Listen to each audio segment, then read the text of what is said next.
afternoon, folks. Welcome into historic Cardines Field in Newport, Rhode Island, as we get set for the 2016 NECBL All-Star festivities. First, the NECBL skills competition. We're going to be watching some folks participate in the 60-yard dash. Tom Porter, Mike Majeski on the call here with you throughout this afternoon and into this evening. And, of course, down on the field, Shannon O'Connell and Taylor Archer bringing us the best in what's going on in the Northern and Southern Division dugouts, on-field action as well. But, Mike, as we get set here, we're going to be seeing the 60-yard dash here. We got a number of great contestants, as always, and, you know, this being put on here and timed by the Major League Baseball Scouting Bureau. This is, well, something that, you know, maybe isn't as gorgeous as the Home Run Derby. It's still something very exciting. You get to see, you know, one of the most exciting aspects of the game of baseball, speed. You get to see the best athletes in the NECBL, and these guys are going to be swiping a lot of bags at the next level. Really speedy guys all around. I think one player from each team is going to be represented. Just a quick side note, C.J. Moore was supposed to be in the 60-yard dash for the Mystic Schooners. He will be replaced by Nick Michelli of the Schooners, and Brant Stallings will not be in there for the Keene Swamp Bats. It's actually going to be Mr. Jordan Howard. He'll also be in the Home Run Derby, so he's got speed and power. And as you said, this one, it's exciting, but it's not the Home Run Derby. It's more for the scouts. They're calling the scouts down right now. They're all on the field. They're going to time these guys, and it's really just to get an idea of how quick these guys are to, you know, see how they transition their speed up to the next level. Of course, and, you know, with that, you mentioned a couple of the guys, but we'll just take a look at the rundown, the expected order for this 60-yard dash. First up, it'll be Alex Hansen of the Upper Valley Nighthawks. Then, as you mentioned, Nick Michelli, the Mystic Schooner. Coming after him, Jesse Uttendorfer of the Danbury Westerners. Brody Leffridge of the Valley Blue Sox, Mike Dorenzi of the Plymouth Pilgrims, then Dan Holst from North Adams, Ryan Blanton of the Ocean State Waves, Jordan Howard, TJ Dixon, Zach Jankarski of the Sanford Mainers, and finally Travis Young, the Newport Gulls. So a lot of really talented speedsters, guys that are known for one thing across the, well, really two-thirds of the NECBL season, robbery, stolen bases. You got a lot of the league's best base stealers on here as well. I mean, pure speed is nice, but these are guys who take bags and make differences in ball games because of that. Absolutely. A lot of these guys, if not most of them, are leading their respective teams in stolen bases on the year. And these are guys who, they're not the most powerful hitters, with the exception of Jordan Howard, who has 8 home runs. But they get on base, infield singles, using their speed, and then they're able to take second. They could even steal third. And then they're going to easily score on a wild pitch or pass ball, no problem. Tagging up, they're going to score.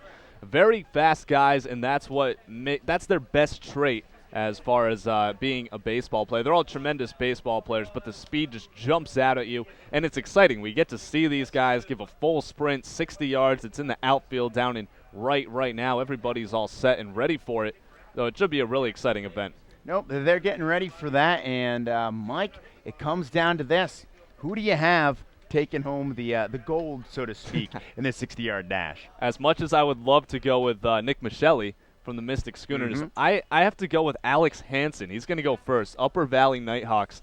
And when I talked to Dave Collins, the Upper Valley broadcaster, when he came in, he was just raving about Alex Hansen's speed, and I got a chance to see it. He ran down a ball in shallow center field. He was playing deep. He came all the way in and made the grab. So Hansen is who I have winning this, but you never know. And I want to know, Tom, who's your guy in this one? Looking at a couple of different guys here, but most of all, taking a peek at TJ Dixon out of Sanford. I'm looking for Dixon to really make a good showing here. He was excellent last year with the New Bedford Bay Sox. He returns a 2-time Bay Sox, also a 2-time participant in this skills competition. So Dixon is my guy. I expect him to make a real impact, of course, with your second All-Star appearance, so to speak, Ladies and gentlemen, thank you again you for do coming here to the kind of hope 2016 and expect that he'll put on a All-Star great Game. performance here. Coming up tonight, we have our first So pitch at you can 6:35. hear The home Nick run Lima derby here will on the follow public address. What's coming up right now, and that's the 60-yard dash competition. We do have a couple of updates to give everybody. It looks like Alex Hansen will not be competing in the 60-yard dash. Oh, boy. Also, Brody Lethbridge is not in there either. And then there is a new guy from the Gulls who's going to go 9th. Also, I forget who it was. They just told me seconds ago. So we'll figure it out as they announce everything. So my guy is out. I guess I got to pick a new one. I'll go with Nick Michelli, the Mystic Schooner. There you go. And we'll throw it down to Nick Lima here on the field as he will be emceeing this year's 60-yard dash. So get ready to go here. No Alex Hansen, I'm very disappointed about that. He was my guy, my pick all the way. As soon as I saw the contestants, I was like, Alex Hansen, that's who I'm going with. And last-second scratch from it. Hope he's all right. Sure, nothing serious, but he has been great this year. Hansen stolen 6 bags for Upper Valley. So as we get set here for the 60-yard dash, 5 minutes before the 2 o'clock hour here on Aquidneck Island in Newport, Rhode Island. A great historic ballpark here in Cardines Field. Cardines Field, a WPA project back in the 1930s, much like Mackenzie Stadium, home of the Valley Blue Sox, who hosted the NECBL's All-Star festivities 2 seasons ago. Last year, the Sanford Mainers playing host, another historic ballpark, Goodall Park, something that has been around since the early 20th century. Babe Ruth played in a game at Goodall Park in 1918 before historically being traded to the New York Yankees. I would expect nothing less of you than to know your history, especially the NECBL history, you being a history major, going back to school for that. So that's awesome that you know that. I'm going to, as you talk, I'm going to take a look quickly at the stolen base leaders to see if any of these guys actually leads the entire NECBL in stolen bases. I got it right here. Holst from the North Adams Steeplecats with 15. He leads the league in there. Also, Jan Karski from your Sanford Mainers, second in the league with 14 stolen bases. So these guys are all up top right there, and it's going to be just really fun to watch them give it all they have and really see, because 60 yards, I mean, for some guys it takes a while to get up to top speed, and I think 60 yards is enough for them to do that. So we'll see their full stride, full speed, dead-on sprint, and we'll see how they do. And you're absolutely right about that. I mean, this is different as they continue to warm up out there in right field. This is different. When here we have Nick Lima. 60-yard dash competition here at Cardines Field. Welcome again. First up, in today's 60-yard dash, out of the Mystics, Nick. Mr. Lima there, a little choppy. But it seems like we have a Mystic Schooner up here first. Yeah, looks like it's going to be Nick Michelli. Nick Michelli. He has 9 stolen bases. That's tied for the team lead on the team. He's from Clifton, New Jersey, and Wagner. And he's off, looking pretty speedy out there, wearing the shorts, and it looks like he will get in there.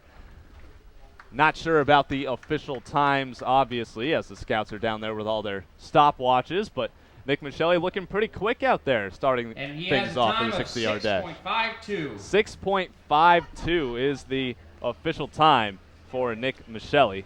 So not bad right there. 60-yard dash, 6.52. We have Jesse Utton.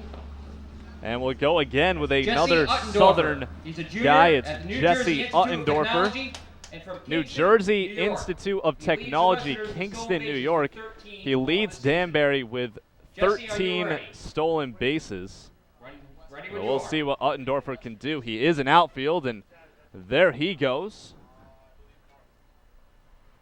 Off and running. He will get in there. So Uttendorfer, his day is complete. We'll see what his final time is. I think Nick Lima is actually out in the outfield with the scouts doing it. 6.61 is the final for Jesse Uttendorfer. And now we're going to get our first North guy. So, Tom, why don't you take it?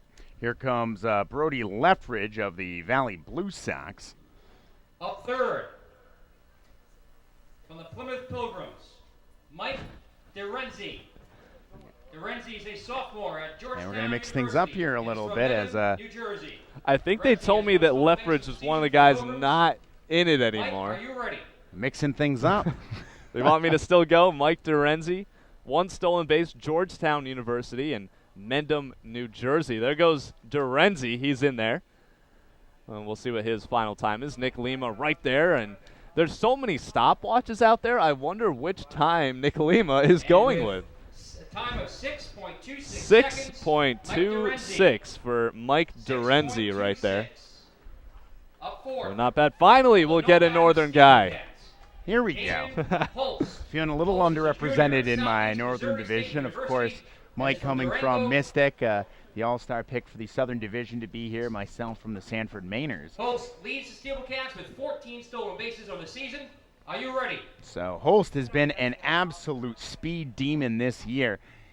He gets set out there with Mr. Lima out there in right field, and there he goes wearing that gold T-shirt, racing, the shirt ruffling in the wind as he comes in and finishes there. We'll see how it goes. It's like a plane. You need a long runway to slow down. 6.58.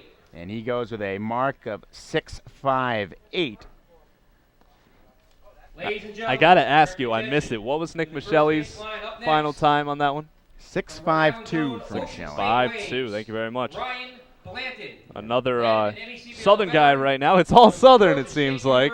Here's Ryan Blanton. He has just 1 stolen base from Georgia State University and Lilburn, Georgia. And Ryan Blanton is definitely one of the speediest guys when he gets on base for the Ocean State Waves. There he goes, looking very quick out there. That's going to be a pretty good time, I think, for Blanton. Displaying his speed for the Major League Scouts. We'll see what Nick Lima has. 6.75 seconds. 6.75 seconds for Next, Ryan Jordan Blanton. Howard of the Keene Swamp Bats. Howard is a junior at Lee University. And we take a look hails now from Stockbridge, Georgia. at Jordan He has 5 Howard stolen of bases the Keene for Swamp the Bats. Swamp Bats got off to a Jordan, hot are you start ready? to the season. Oh, yeah. And they've fallen back down to earth a little bit in a very, very tight Northern Division. As his speed could be the difference here. They got some big games coming up. See him go there. The long strides, too. We'll see if that helps him out. He was fast. It's hard to tell everybody's so quick here. I mean, Jordan has a time of 6.51 seconds. so 6.51, that puts him right in the thick of things. Our 7th competitor is TJ. So it looks like Dixon right now of the DeRenzi Bedford from the Bay Sox. Dixon Pilgrims is a has the senior best at time Stanford so far. University and hails from Mobile, Now it'll be Alabama. TJ The Dixon, the Bay New Sox in Bedford stolen Bay bases Sox, this just summer got a were 7. big-time win TJ, recently are you over the ready? Ocean State Waves. That helped the Schooners get into first place. And the Bay Sox have been toward the bottom of the Southern Division, but trying to make up ground. He's got 7 stolen bases. Mobile, Alabama. And he is in there, going all the way to the fence out in left center field. TJ has a time of 6.47 seconds. 6.47 seconds, so that'll put TJ Dixon in second place so far in the dash. Next up, Puts him up there. Dixon, great speed, great speed. Also a great personality. He is a funny dude. Tell you that from 2 years with the New Bedford organization. But Zach Jankarski to stand in next. Here's your guy. Yeah, Jankarski's been great for Sanford this year. Steals a lot of bases. Goal is to get to 25 for him. If he gets to 25, he gets a green light at Maryland for this coming spring. He takes off looking real good there. He's got his jersey tucked in there, so you don't get to see the back of it wave there in the wind. An aerodynamic choice, perhaps. Put him in the wind tunnel. That's exactly right. When you think of swimmers, they wear the caps or shave their heads, so not a bad idea. You want to reduce that friction there. I mean, you got up in the greater, more Winnipesaukee area, but you've got a big stock car race in Loudon, New Hampshire today. NASCAR is up there. Really? You do. So, I mean, yeah, those folks spend a lot of time in wind tunnels, a lot of testing. I can't say the same for these players if they spend time in the wind tunnel, but Jankarski, the tucked-in shirt look there, and it nets him a time of 6.62 seconds. So it still looks like it's Mike DeRenzi with the best time, and next we have the Anthony Godino it's going to be out of Wagner Anthony Godino. from the Winnipesaukee Not on the Muskrats. sheets, from the Winnipesaukee Muskrats. Anthony, are you ready? Yep, he's out there. Winnipesaukee, one of those teams, they play excellent defense. They're also very, very quick. They are a small ball team. As he races across the outfield, look at those arms pump, folks. That is some speed right there. We'll see what he comes in with. It's going to be hard to upset that 6.26. 6.50 even for Anthony Gardino. And Gardino with a mark of 6.50. Puts him right in the thick of things. A lot of folks come in around 6.5. Well, we got the last guy now. It is the Newport Gull playing at Cardines, so pretty cool for him. For our very own Newport Gull. And it is going to be Travis Young, Wichita State University from Derby, Kansas. 4 stolen bases. So this is it. I don't think we have any more rounds. I think if Young doesn't get it, then it will be the winner, Dorenzi. And he's off and running and looking very fast in there. Might give Dorenzi a run for his money. We'll see what the final time is. We'll see Travis Young. Time of 6.36 seconds for Travis Young. So it's looking like the winner is going to be Mike Dorenzi of the Plymouth Pilgrims with a 6.26 time.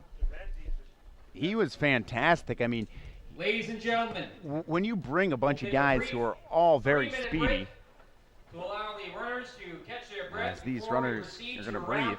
Oh, we will get a second round. Oh, here we go. Now this is getting where things pick up. exciting. You were here last year. Was it the same kind of thing last year, 2 rounds, or was it just 1? I don't recall, to be honest.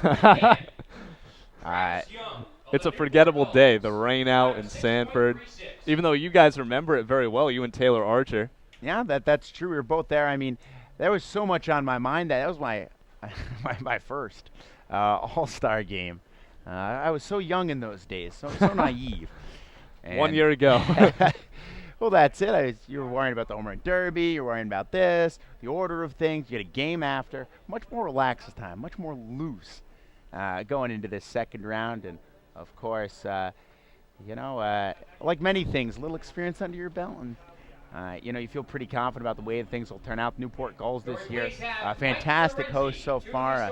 No doubt in my mind that that'll persist through the afternoon and into the evening. As we're going to get set here for a little more running. It'll be interesting to see what the second round brings us. Well, the guys were warming up beforehand, so I think they were loose, but now they got a full sprint ahead of them. They've done it once. We'll see what they do the second time, see if they're a little bit tired or if they pick it up and have a better speed. And it looks like Dorenzi, who finished with the top score or top time in the first round, 6.26, is going to be starting it off in the second round. So Dorenzi looking very quick. We'll see how going Mike Dorenzi, once are you ready? will shake it up this time. Looks like Dorenzi is ready to go as he is stretching out a little bit. I think they're going to give him a little bit more time. Looks like he wants to go. He's pointing down to the scouts. Sign of a good base stealer there. He just wants to run. Definitely. And there he goes. Looking very quick, pumping the arms in that red Plymouth Pilgrims shirt.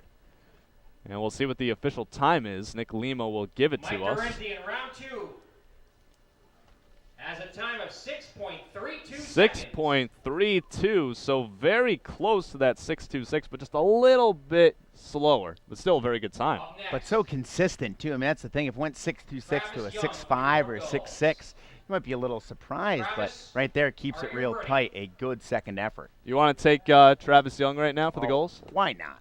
Why not? I mean, Travis Young was real quick his first time out there. Everybody's real quick. And there he goes as he flies across the outfield from right to left across your computer screen or smartphone. And we'll see how he does at the second mark. 6.26, still the best time we've seen. Time of 6.47. And he goes 6.47 here, so a little bit slower for Travis Young. Young. The 60-yard dash. Oh, and that's it. That's going to do it. 2 rounds. Folks, put your hands together for Mike Dorenzi. It's going to be Mike Dorenzi with the victory. And what's impressive about Dorenzi, both rounds that he ran were the 2 best scores out of everybody. And he was fantastic. It's funny because, you put any of these players against really anyone else in the NECBL, and they're going to blow them out of the water. These are the fastest guys. But, of course, you bring these guys and have them face off against each other, and the guys who are speed demons, absolute thieves, kind of become the slow guys. And then it's mildly amusing to see that. But what a performance there from Dorenzi, from the Plymouth Pilgrims. Phenomenal. You wondered that second time if he would run a faster time than his first, which really had to knock everybody's socks off here. He does not, but still a very competitive time. And I'll tell you what, Mike, I feel bad for the camera operators. Schneider over there. She's got to keep up with all those speedy players. I don't know how you do it. I mean, it's like a blur going across the screen. You watch the camera work, and there's this sea. It's like watching racing. You have a car fly by, and the people are blurs.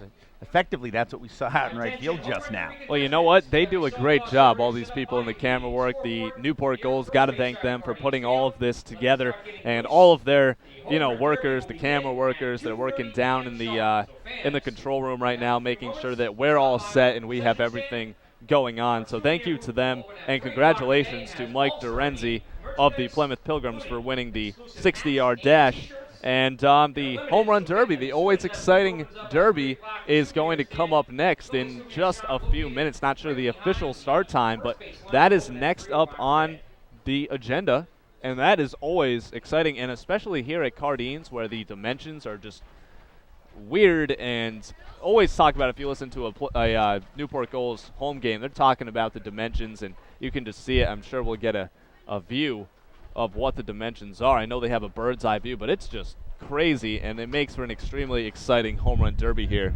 in the next few minutes. That is very true, and of course, you're listening here to this broadcast on the NECBL Broadcast Network.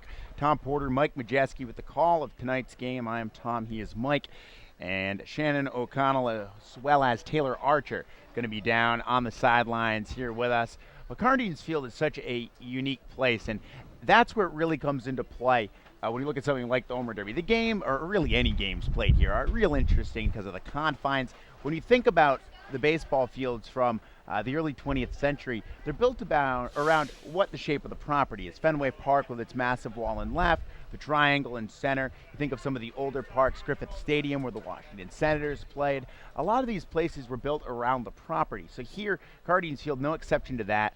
You have a left field with a big hole cut out in left center for a tree. You work your way out there. You've got a triangle. The fence juts in. You've got a second triangle where a light post is just about in play.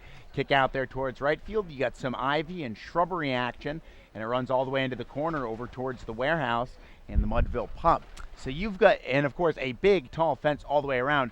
So not only do you need to hit that ball far, not only do you need to hit that ball hard, but you need lift. You need to hit that ball up into the air. You need a real fly ball. No laser beams are getting out of here. Exactly, and I think we could see a lot of guys go with that line drive approach. That's not going to get it done. It's just going to clang off of the fence, and it's going to be gone in pretty much every single other NECBL ballpark. It's like hitting a ball over the green monster. You got to hit it high, and you got to hit it far. And also, it juts out in left center field. There's a little curve in the fence out there, and I think a lot of these people, because that's their backyards where the houses are right there. They're going to be calling Newport Glass. They're going to get a lot of business later tonight. I'm hoping.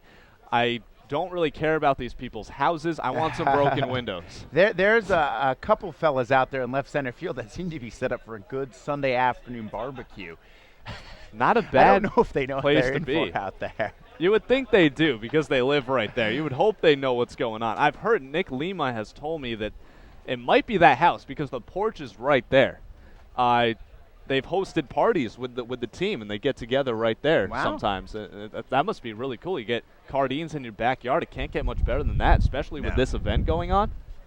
I mean, I feel as though that is a relationship between the Gulls and that house out there that would either go one of two ways. They could be best buddies, very friendly, or it would be, like a running gag from The Simpsons or something like that where the baseballs fly through the windows. And as I feel as though there's a strict dichotomy. There's no middle ground. You either have to love the Gulls living there, love there's a baseball team that plays a high-branded competitive baseball. Or you hate it. Music blasting all night, games go to 11 sometimes. Well, that's it. It's a Sunday night. You got a game at 10. You're thinking about work. I have to be up at 7:30 the next morning, going for 9 a.m., and you've got to be loathsome. But no, they're in fact a nice relationship with the Newport Gulls, and yeah, we'll see. I'm waiting for them to put up an umbrella over that table. Looks like they got a little cookout going. Waiting for the umbrella. You got to protect yourself from baseball somehow, and it'll be interesting to see how they embrace the coming rainstorm of fly balls. They'll be getting a lot of souvenir NECBL baseballs. They'll be reading "Keep Your Eye on the Dream" because that's what's on the ball a lot. Also, there's a playground out there beyond the left field fence. Luckily, I don't see any kids out there because could get dangerous. There's a parking lot beyond the right field fence. There's a couple of cars out there, but not too many. I think those people are pretty smart by not parking their cars out there.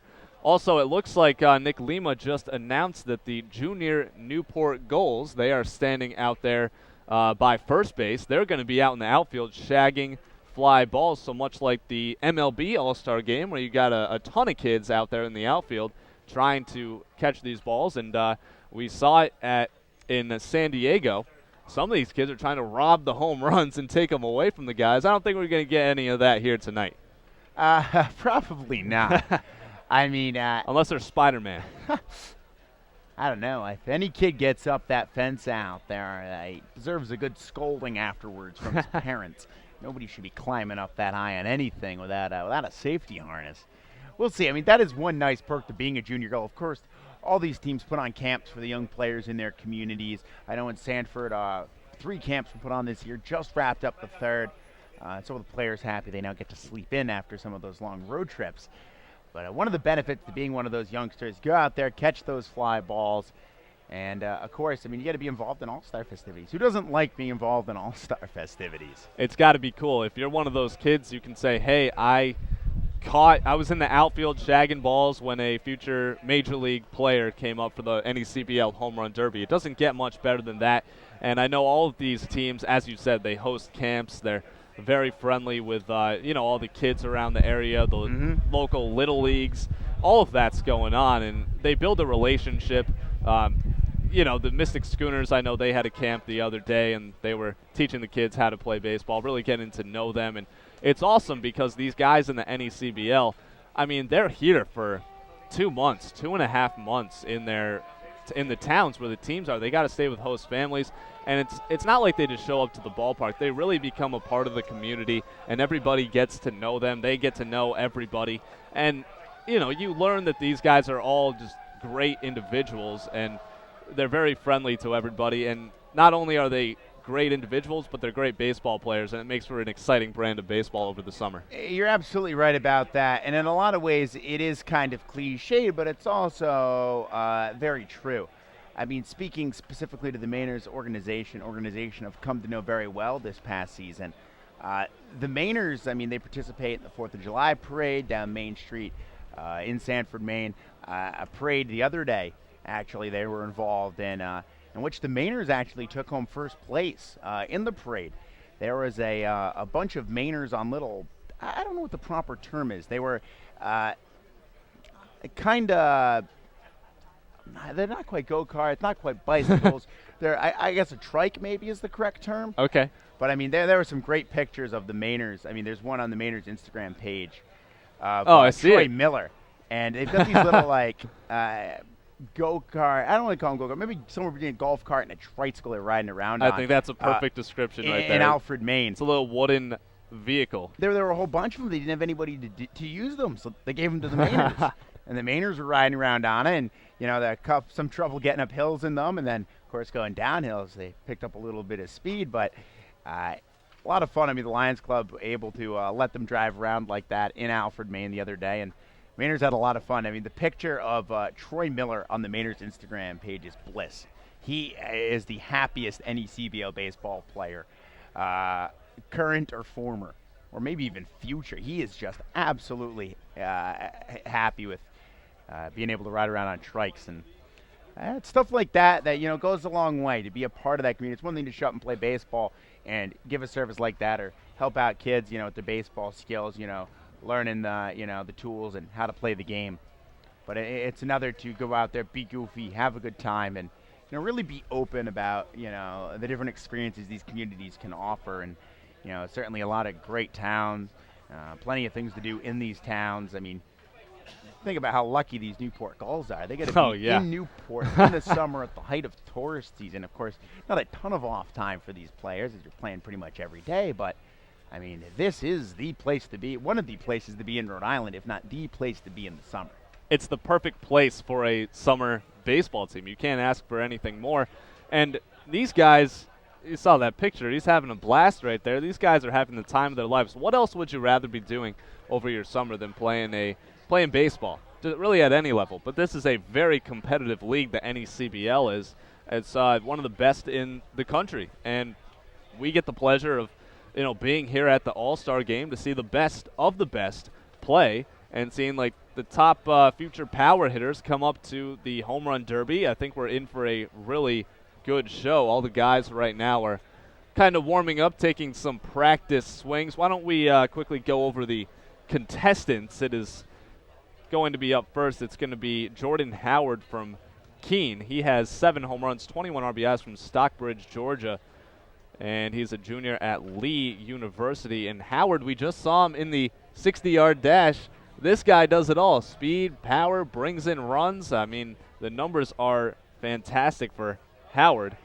And then Chase Lunsford, the Mystic Schooner, is going to be up second. He has 4 home runs. That leads the Schooners. He's from Louisiana Tech, but he did hit 11 home runs for Louisiana Tech, and he's been leading the NECBL in batting average for much of the season. I think he's 3rd right now heading into the All-Star break, but he's been up there. Also for the Upper Valley Nighthawks is Charlie Concannon, with a perfect name for this home run derby. He's got 2 home runs for the Nighthawks from Westchester, Pennsylvania, and St. Joseph's University.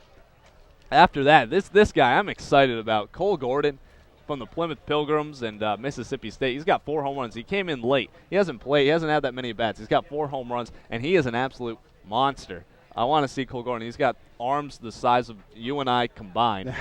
It's going to be awesome.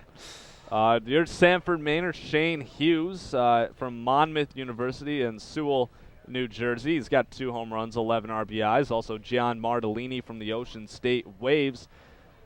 He does not have a home run, it looks like, but he is a rising sophomore at Boston College, and I did print out his home run numbers at BC. He hit 2 for BC. After that is going to be Hezekiah Randolph from the Valley Blue Sox. He's got 3 home runs. He's from the University of New Orleans in Baton Rouge, Louisiana.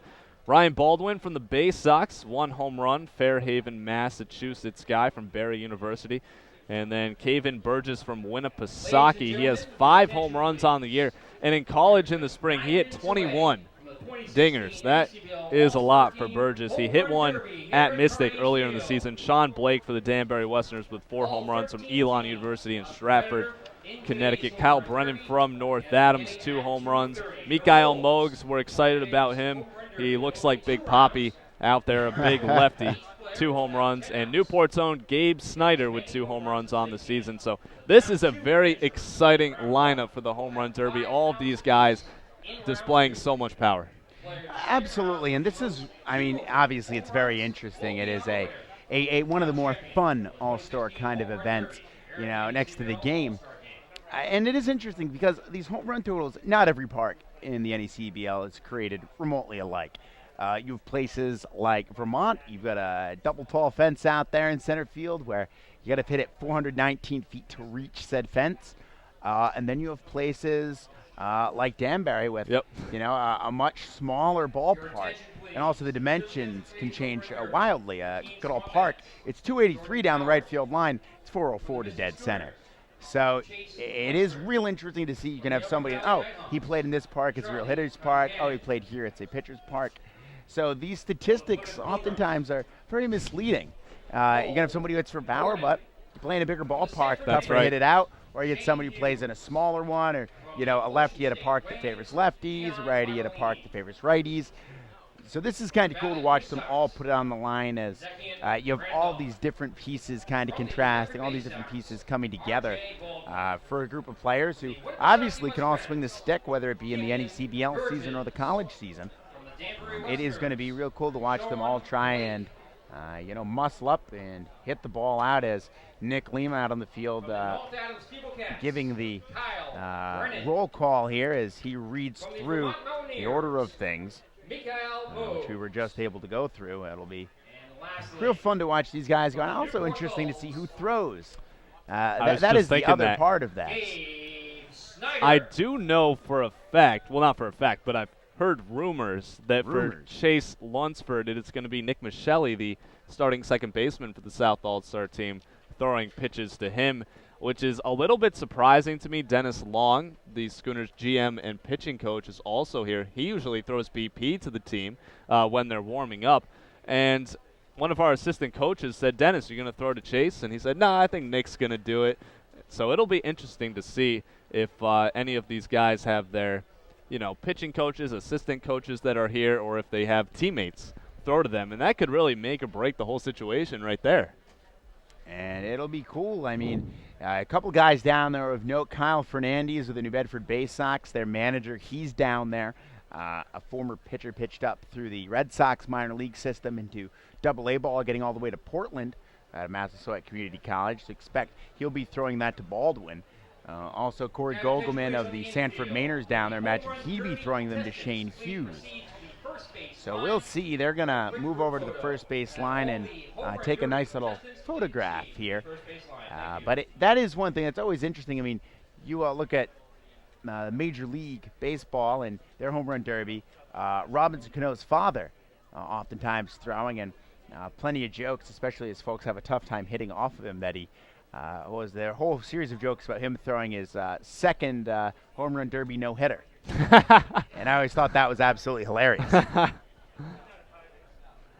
So we'll see if anybody gets credit for a no-no in this one.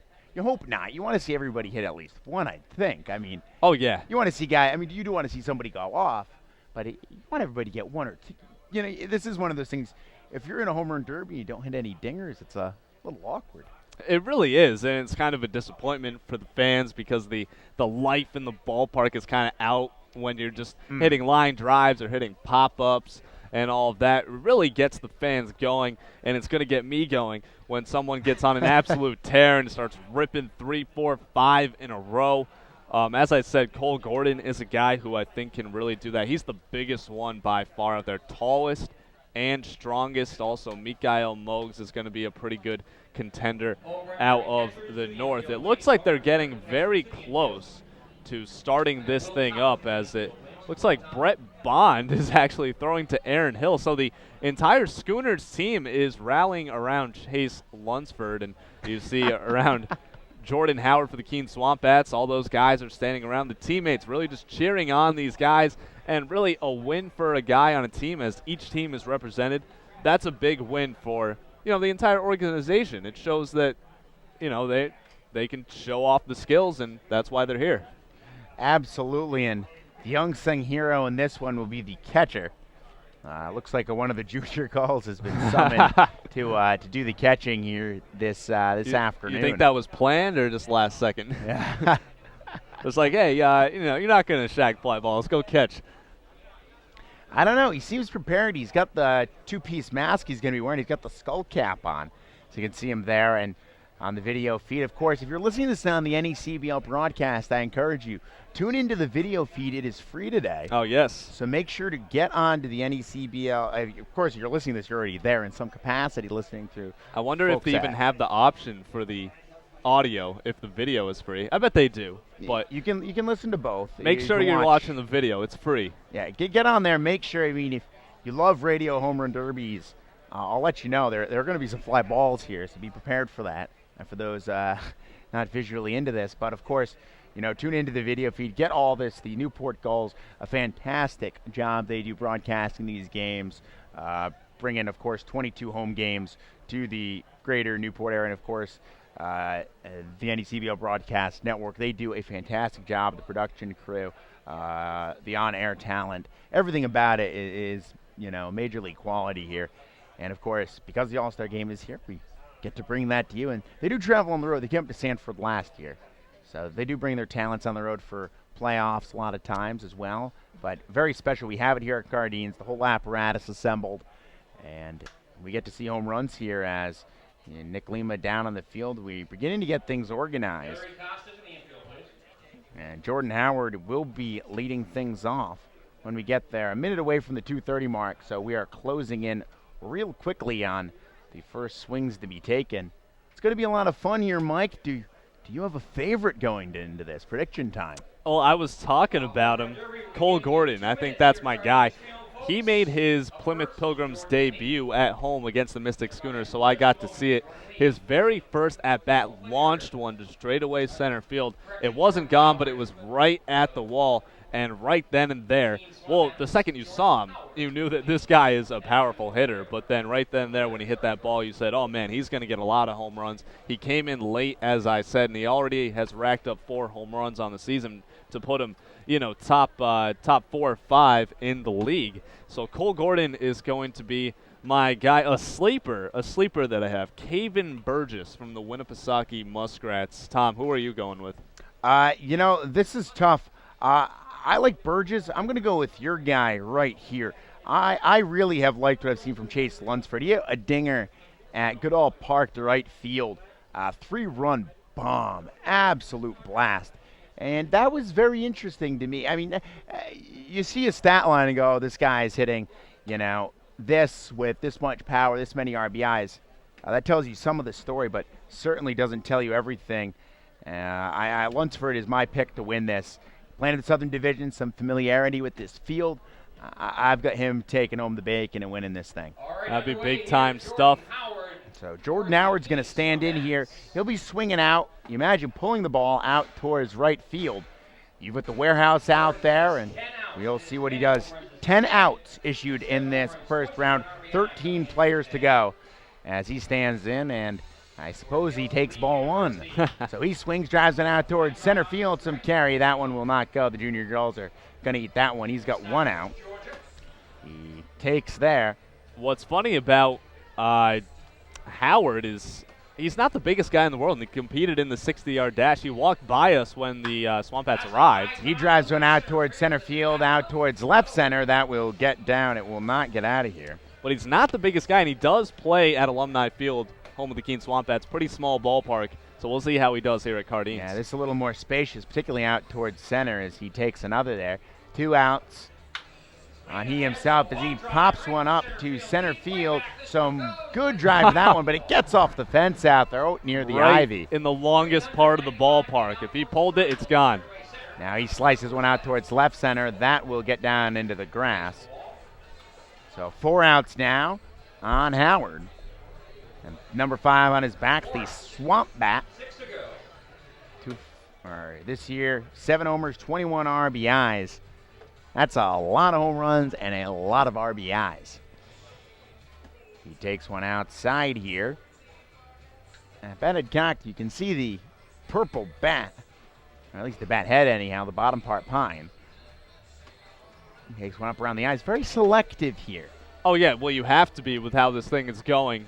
You don't want to tire yourself out because this is exhausting. A lot of people don't realize that. Takes one outside there. A little selective here after he picked up that 4th out. Swings, fouls one back. Look out. Yeah, they're the Ocean State Waves coach. He'll be moving out of the way. Wrong place to be. Surprised that people are standing back there. I know. Foul ball right back. It's not like there's a turtle behind you. No, that's an interesting choice. Everybody wants to be in on the action. This one swung on, popped up, left side. 6 outs charged to Jordan Howard out of Lee. That one nailed the bucket. It looks like he's got an assistant coach pitching to him. I would have to take a guess. We'll see here what he does. He's still looking for that first dinger. He's got 7. He swings, but that one high in the air out towards right field, but that is deep and very foul. Had the distance. That one's getting over the mud-filled pub. Absolutely had the distance. Just hooked it. 7 outs now. 7 outs charged to the man out of Lee University, a native of Stockbridge, Georgia. Swings foul, tipped that one into the mitt. Now, is that an out right there? I suppose that. You can't do that on him. Oh, Nick Lima, the bad news MC, he counts it. Lima, the longtime play-by-play man for the Newport Gulls, doing play-by-play, mixing it up with Colin Vaccaro and other folks. George Bissell getting some reps this year. Yes, out sir. of Rhode Island College. Also, another share the same high school. Both went to Pontigansett. That's awesome. Up in Foster, Gloucester, Rhode Island. Nice to see Pontigansett getting some couple of NECBL big-time broadcasters out of there. You and George Bissell. Would have never both Pontigansett football alums as well. Nice. Go Chieftains. Never would have thought that. And anybody would have come out of Pontigansett High School to do, wow, anything media related. No offense to the newspaper there. As this one misses outside. We've got 9 outs here charged to Howard. He just wants one. He's taking all these pitches, looking for his pitch. If he can not get shut out, I think that'd be a win for Howard. He had that blast down the right field line. He swings, pops it up out of play. And that'll do it, as that one will get down towards the visitor center. And unfortunately for Jordan Howard, he is unable to come up with any home runs. And that'll do it for the first man here, as Al Leva goes out and delivers some baseballs. Yep. Give Jordan Howard a hand invited here. I mean, he is second in the league in home runs with 7.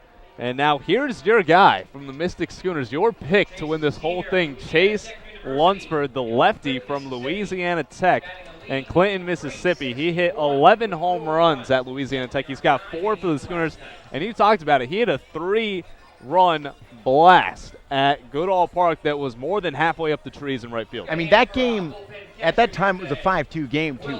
That was big in terms of how far it went, big in terms of the guys that drove in.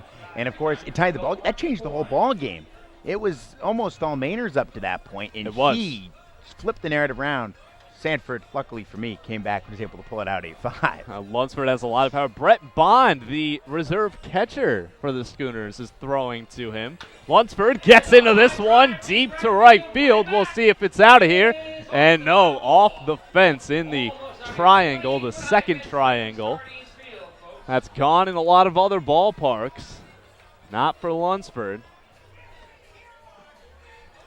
Taking a few pitches now from Bond. Now Lunsford has so much power. We got a bird fight behind home plate. This one lined into center. It'll get down. So that is out number 2, if I'm right, for Lunsford. Yes, 2 outs. Nick Lima, thank you very much, letting us know. He's standing with all the players pretty much right behind the plate, announcing, doing the PA duties. Lunsford, he's got to do it for you. You picked him. I mean, he's got to make me look like a smart man, I'd hope. I hope he would want that. This one fouled off to number 3. I think you're a smart man anyways. I've looked like a fool, I think, more times in this lifetime than I have. I've looked like a goofball more times than I've said something smart. I guarantee that. The first swing that Lunsford got was hit very hard, but it hit off the fence. Since then, really nothing for Lunsford. That's 4 outs on him now. Trying to get into one. Brett Bond giving him to the pitches. This one is driven to right field. It's got a chance, and it's going to be out of here. Yes, sir. Number 1 for Chase Lunsford. So we got our first home run in the Derby, and it's Mr. Lunsford. It took 13 outs, but here we are. Lunsford gets into this one. It's going back toward right field, and it's off the top of the fence. Oh, no, it's gone. It's tough to see over there. Number 2 for Lunsford. He's looking good. Well, Lunsford's got 2 home runs. Folks, I'm not an umpire. It's my day job. And Nick Lima is over there. He's getting it wrong, too. It's all right. We're having fun. That's what it's about at the bottom line. It is hard to judge sometimes. Especially down that right side because we have the fence there and then the warehouse. You can't see it. Yeah, you got a corner that lives over there. We'll get Lima. I think he's checking the outs right now. See how many. 5 outs for Lunsford. He's got 2 home runs. So Chase is in first place right now, only through the second batter, but 5 home runs for him. He gets into this one, popped up right field side. It may have the distance, and it's in that triangle, dropping for out number 6. He's got a lead right now. 6 outs now for Chase. This one into center field. It's not going to get out. It'll drop. The junior Gulls out there shagging the fly balls. 7 outs for Lunsford. A flock of seagulls out there. That's exactly right. Lunsford will take this one. Kind of an interesting choice that Brett Bond pitched to him. I heard it was going to be Michelli. This one driven to right field. I don't know if it's high enough, and it's going to be off the wall. Out number 8 for Chase. 2 home runs.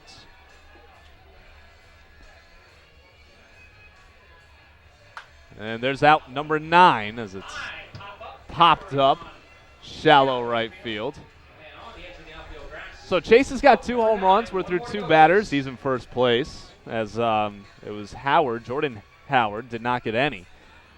So there's 9 outs. Lunsford being selective, trying to get that 3rd home run. This one is line foul down the right field side. So Chase Lunsford takes control of the lead through 2 guys with 2 home runs. And now we'll send it over to the best name for this whole thing. Oh, of course, Charlie Concannon. And we'll see if the Howitzers are working here today. This season hitting .247, 2 dingers, 11 RBIs for the Upper Valley Nighthawks. An expansion franchise this year to the NECBL up there in White River Junction, Vermont. Somewhat near Hartford, Vermont, that is, not Hartford, Connecticut, of course.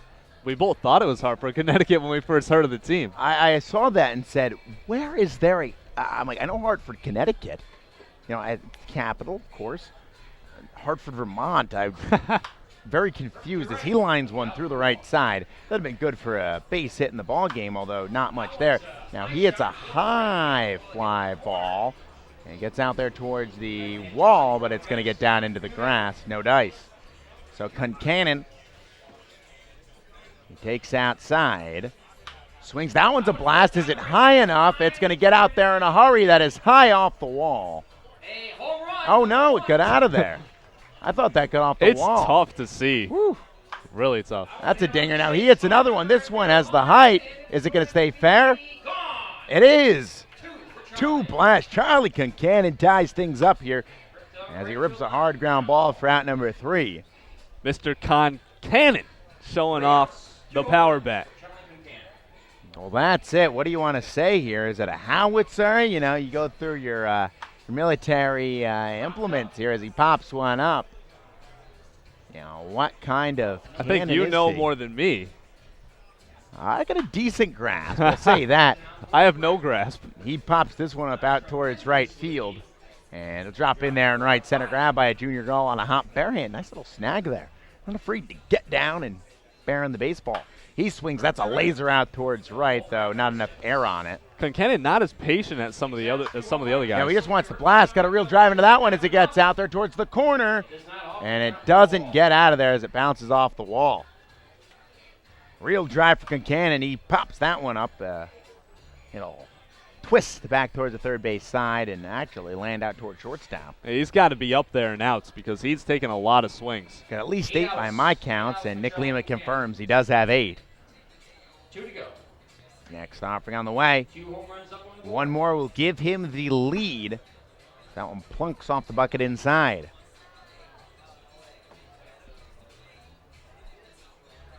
Kicks the changeup. Now he blasts that one out towards right center field. A long drive into that one, and it'll get off the ivy. Oh, boy. Man, Cardines giveth and taketh away. A wicked mistress, Cardines Field. And he takes one outside. 9 outs now. Back up against the wall.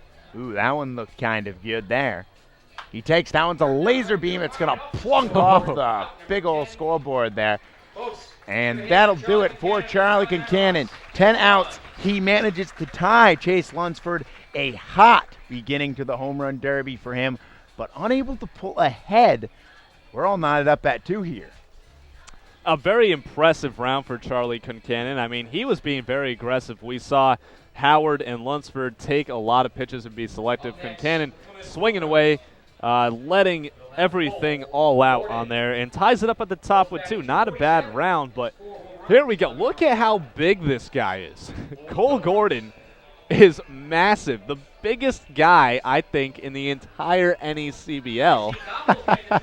And oh my goodness, his forearms are huge. Gobbles just get down his hands and knees as to worship Gordon. Well, let's see what Gordon can do. Hasn't swung out a pitch yet. This one is on the way. I wonder who that is pitching to Cole Gordon. And he's going to just softly hit this one into the L screen. He's 6'5", 240 pounds. Left-handed hitter with an open stance. All muscle, and he's got the mullet going on, the blonde mullet. Love it. Lined off the warehouse. He should be playing hockey, too, in his off-season. He really should be. It seems like the pitches are coming inside. Gordon, the lefty, maybe he likes it, can golf at him. A swing and a miss right there. Ooh. 3 outs for Cole Gordon. This is my pick. He's got 4 home runs. He hit 4 home runs for the Plymouth Pilgrims this season. No home runs yet in the Derby. This one to Gordon is skied into center field, but I don't think it has the distance. No, it short hops the fence out in center field. So 4 outs for Mr. Gordon. This one lined. It's got a chance. Is it high enough? And no, off the very top of the wall. Nailed that Viking tour sign. So close. That's gone anywhere else. This one is very high, very far. Will it stay fair? And yes, sir, Cole Gordon is on the board with his first home run. That was a mammoth shot. Yeah, that's going to be a real problem for small aviation aircraft. That was hit high into the air out in right field. This one also hit high, but it's not going to leave the infield foul ground, or drops in the infield. Nick Lima doing a tremendous job. The Masters Ceremonies PAing this entire thing for us. He's got the PA play-by-play. It's awesome. This one launched into right center field. It's got a chance. Yes, sir. Number 2, Cole Gordon. He ties it up at the top. This one a line drive right side, and it will not have the height. We'll check on how many outs there are. You had any idea? I'm sitting at 6 here in my guesstimate count. 2 home runs, 6 outs. That's what we're going to go with for Mr. Cole Gordon. Until Nick Lima corrects us. This one launched into right center field. Will it get out? No. Ooh. Very top of the wall. So out number 7. And is it high enough? No! Oh my goodness! That's so rough. It's gone anywhere else except for Cardines. This one does not have the carry. That's out number 10. Cole Gordon ties it up at the top with 2 home runs. So now, Tom, we got Lunsford along with Concannon and Gordon with 2, bringing up your Sanford Manor guy. It'll be Shane Hughes out of Monmouth, a native of Sewell, New Jersey, hitting .280 entering this all-star break with a couple of home runs. 11 runs batted in. I'll tell you what, those 2 that he hit were monster shots. I mean, the thing about Goodall Park, it's .283 down the right field line, so he has a left-handed hitter that naturally favors him. But I have not seen a ball go 285 feet. Everything that has hit the right field has been a mammoth shot. He's got Corey Goldman throwing to him here, the Mainers hitting coach.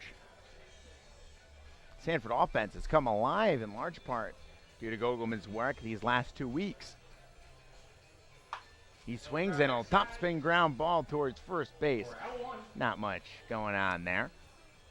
The 1 man away. Weird to say that as opposed to being many men away. He swings, puts a high fly ball out to right center field. Doesn't have the distance. Oh, it does through the trees. He did what Cole Gordon couldn't and put one out there to right center field. That's a long way out in that triangle. That's impressive. He's got a lot of power. And you know what's interesting? All 5 guys that have come up in this derby all been lefties so far. That's very true. Gogelman deals, and we'll await the next swing. That one, a laser beam out towards right field. Doesn't have the height to it. Hit hard. Out number 2 for Shane Hughes. He just takes that one downstairs.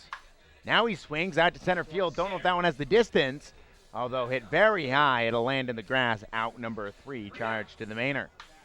That's a laser beam down the first base side. Foul 4 times. Shane Hughes has hit the ball and not hit it out. Does have a dinger. That plateau, though, is 2. Pops it up center field.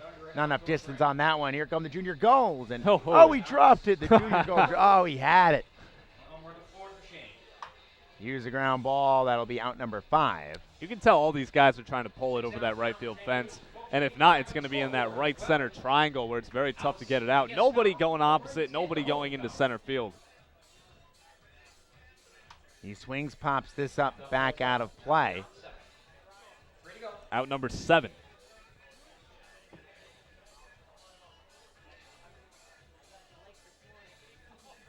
Offering a rip down the first base side. That will almost get into the Mudfield Pub down in that area. Talk about that. You want to sit down and have a nice ice cold cerveza and a fly balls flying at you. He swings, belts one out towards right. He has one more out to give. He has one dinger. You need it to one of the deeper parts of the ballpark. He swings. Oh. That's a high fly ball to right field. Don't think it has the distance. Look good, though. Gulls converge on it. Out number 10. Down goes Shane Hughes as he's unable to tie things up at 2. Still, we have a traffic jam at the top. As now the Ocean State Waves of Gian Martellini will stand up next. But that glass ceiling right now, too. And you're wondering, can anybody here punch through it? Yeah, Lunsford, Cannon, and Cole Gordon all with 2. Shane Hughes with 1. And here comes John Martellini, the first right-handed hitter that we will see come up to the plate in this derby. We'll see how that shakes things up. And Martellini from Boston College. And at BC, he was able to get 2 dingers. Being very selective at the plate, and as you see the junior Gulls moving toward the left field side. And there are some kids out in the playground now looking for some souvenirs. This one's lined. Would have been a nice base hit in a game. Gets under this one, and it's lined. Quick 2 outs right there for Martellini. Now he's taking some more pitches.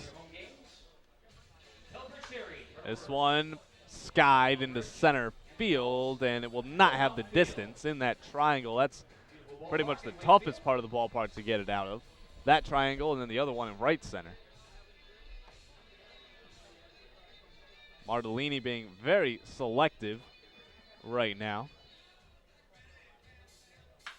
And this another line drive. A lot of line drives from Martellini. That's not going to get it done at Cardines. You got to hit it high and far, as we talked about. Now, you're right about that. Wonder if he could try and aim for that hole in the fence. Oh, baby, this one is deep, and it's long gone. Number 1 for John Martellini. He ties it up with Shane Hughes for second place. So the first righty getting it done. This one skied left center, does not have the distance.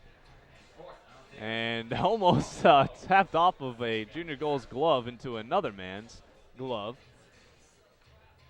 This one going a little oppo into right center. Will it have the carry? No, it will not. One hops the fence. 6 outs on the So board. 6 outs for Martellini. He does not have a home run for the Ocean State Waves this season. He's got 1 in the Derby. That's all that matters. Doesn't matter what he's done. This might be number 2. It's deep.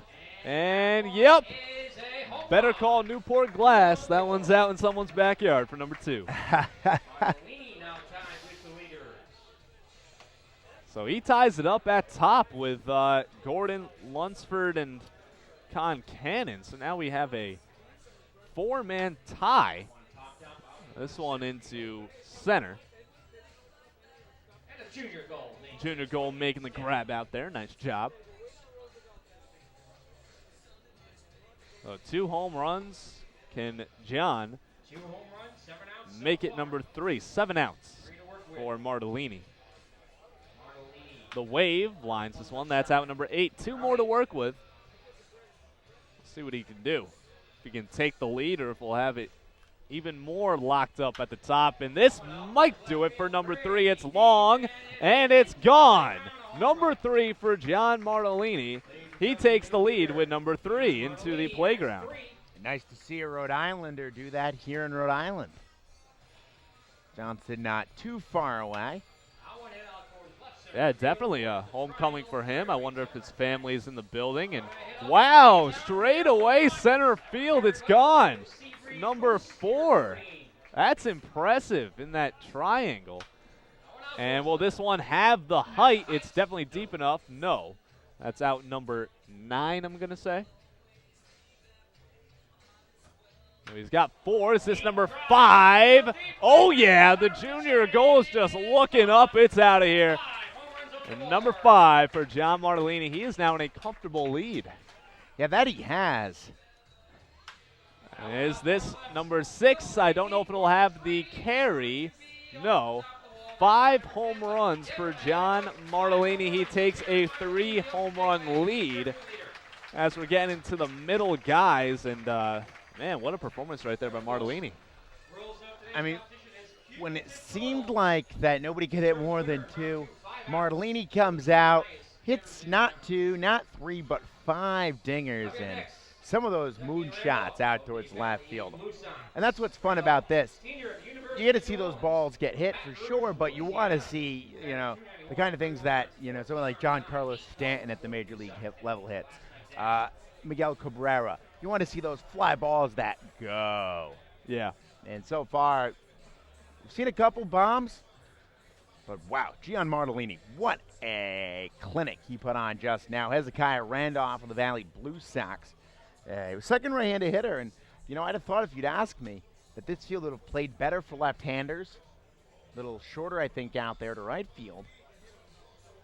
But no, it's the right-handed hitters who are having a better time. Randolph being selective here right off the bat. He swings and hits a ground ball back up the middle. That's kind of like Cole Gordon's start right there. But then Gordon got it together. Randolph takes here. He hit .291 with 3 dingers, 14 runs batted in as he punches one through the left side. 2 outs now. 8 doubles for the Blue Sox, one of the better offensive teams in the NECBL. Up there with your Mystic Schooners, Mr. Majeski. Yeah, the Valley Blue Sox are a tremendous team, and they not a lot of home runs for them because they play at McKenzie, which is McKenzie National Park. Probably the biggest outfield in the entire league. Another one popped up out there towards left. If not, it's close to it. Certainly the ball does not carry there. That is the biggest thing. You got to give a shout out to the legend, Mike Lord, Mr. Mike Lord. I hope he's listening and having a great day. Offering's going to miss inside. So Randolph, selective of what he wants to see, what he wants to hit, as that one misses outside. Looks like he's got a teammate throwing there. Lines right into center field. These are all excellent base hits, although we're not looking for base hits. We're looking for dingers here. We are. Randolph takes. And Mike Lord, I'll see you tomorrow. The Schooners will travel to McKenzie to take on the Blue Sox. You and I both in action tomorrow evening. Yeah, not much of a break for either of us. No. All-star break, not quite. This one driven out towards left center, falls short of the fence. 6 outs for Randolph. Out of the University of New Orleans, liner left field, that'll drop into the grass. It's just all line drives for Randolph, and we've talked about it. You got to hit it high, and you got to hit it far. At Cardines, now that we're in the Derby, I'm realizing that it is a pretty big ballpark. Popped up to center field. Racing in, a nice catch by one of the Gulls, junior Gulls. What a charge, what a late charge. That's got to be so cool for those guys just catching these NECBL players' balls out there. It's got to be awesome.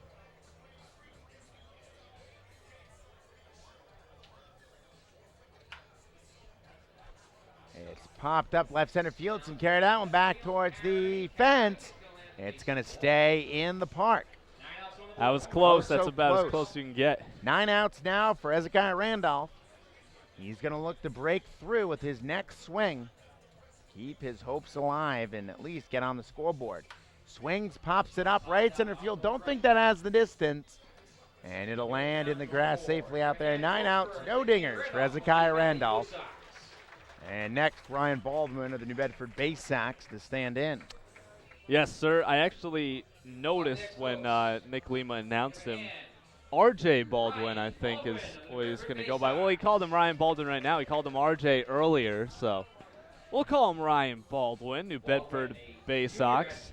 Junior at Barry University, Fairhaven, Massachusetts. Batting .219 with 1 home run, 10 RBIs, and 7 doubles. So we will see what Baldwin can do. And Ryan, out of Barry, hit 13 home runs there, so a pretty good number. He is a lefty, so we're back to the lefties in this derby. And he's being selective at the plate. We'll see if he takes a hack soon. Looks like he's got an assistant coach, maybe, throwing to him. He's kind of firing them in there pretty hard. A lot of the other guys have been just lobbing them in. But you know what? A fast pitch with a powerful bat equals a lot of power. Well, that's it. Anybody who took physics class can tell you about how that works. Now there's the first swing, and it's lined. That's a nice double, but not a home run in this derby. So that's out number 1 for Ryan Baldwin of the Bay Sox. This one's got a chance in right field, and it's just going to hit off of the fence. So 2 outs. That one hit very well off the bat of Baldwin.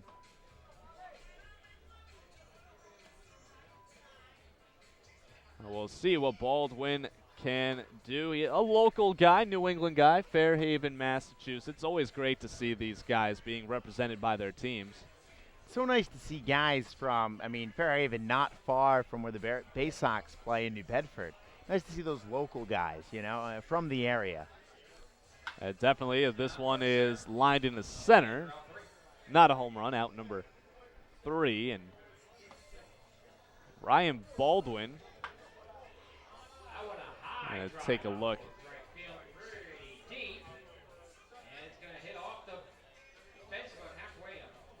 Not in the All-Star game. 4 outs on the board. 4 outs, no home runs for Baldwin. 5 outs to work with. Up next is Caven Burgess. There are 5 outs now. The pitch is not very close to the plate. You need some ones. This one is skied. It has the height, doesn't have the distance. Oh, yeah, number 1 right there for Ryan Baldwin. So he's got 1. He's on the board. Always good to see. This one also has a shot, and it's a home run off the tree in center field. 2 in a row. Oh, it might be number 3. Wow. It's long, and it's gone. Number 3. 3 in a row. 3 swings, 3 home runs. He's right back up in the conversation. He just jumped himself into second place. Yeah, Rudy Bulger throwing the balls here. He throws a lot of BP for the New Bedford Bay Sox. Now, was he there when you were there? He was, yeah. Okay. One of the many coaches. This one popped in the infield. Yeah, Tom Porter, many people, I'm sure they know this, but for the people that don't, you were with the Bay Sox the last 2 years. Second All-Star appearance broadcasting for you. Represented the South last year, now the North. This one's hit pretty deep, and it will not be able to get out. So 3 home runs. This one's lined. 9 outs. 1 more to go. And does it have the lift? No, off the very top of the fence. That's rough. 3 home runs for Ryan Baldwin. Pretty good performance. He jumped up into second place. That's it. Ryan Baldwin, a nice job breaking past that mark of 2 where everyone seems to be stuck. And Winnipesaukee going to be represented. The Kevin Burgess of the Muskrats. Changing it up, going with the shorts. Hey, you want to be comfortable. He's got the jersey on, though. So that's the change here. You see guys with BP tops, maybe the baseball pants. He's got the jersey right now, but he's going with the shorts. I like it. And also the white dad socks. That excellent, excellent combination. I like it too. So Burgess swings with a drive, and that one out towards center field. Real carry to that one. Oh, high off the wall. Man, oh man. Oh boy. Almost in this home That's run been derby. a trend, high off the wall. Got a big fence. It's going to happen. Talked about that need to get lift and elevated. He gets a wicked shot out towards center field. Not enough height on that one as it gets off towards the wall. Hitting 255, 5 dingers for Winnipesaukee. 10 runs batted in, 7 doubles. So the extra base hit has been a real friend to Burgess. Burgess, Rather 8 doubles and 19 RBIs. Burgess led all these guys in the spring in the college season. Hit 21 home runs. Ripped that one out towards left field. 7 to work with here for Keaton Burgess. So 3 outs down.